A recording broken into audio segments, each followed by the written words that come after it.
Doctor గారు, ఒక్కసారి kidney disease వస్తే దీర్ఘకాలిక వ్యాధిలా జీవితకాలం మెడిసిన్ వాడవలసి ఉంటుందా? సో ఇక్కడ కిడ్నీ డిజీజ్ అంటే ఇక్కడ 2 ఫేజెస్ ఆఫ్ కిడ్నీ డిజీజ్ ఉంటుందండి. ఒకటేమో టెంపరీగా కిడ్నీ మీద ఒత్తిడి, దీన్నే అక్యూట్ కిడ్నీ ఇంజురీ అని అంటాం.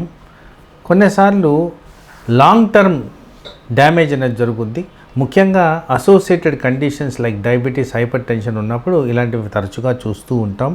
సో ఈ కారణంగా దీర్ఘకాలంలో కిడ్నీ అనేది దెబ్బతాకిన దానివల్ల మనం ఇంకా మరింత జాగ్రత్తలు తీసుకుంటూ అవసరమైన చోట కిడ్నీ ట్రాన్స్ప్లాంట్, డయాలిసిస్ చేయడం అనేది జరుగుద్ది.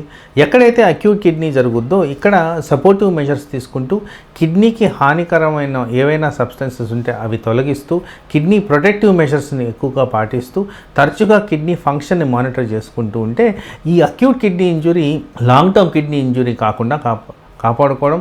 అదే కాకుండా అలా చేసిన దానివల్ల లాంగ్ టర్మ్ కిడ్నీ సొల్యూషన్స్ ఏవైతే ఉన్నాయో అంటే డయాలిసిస్ కానివ్వండి, ట్రాన్స్ప్లాంట్ కానివ్వండి, అవసరం లేకుండా నార్మల్ కిడ్నీ న్యాచురల్ పద్ధతుల్లో రివర్సిబిలిటీ చేసుకోవడం అనేది జరుగుద్ది.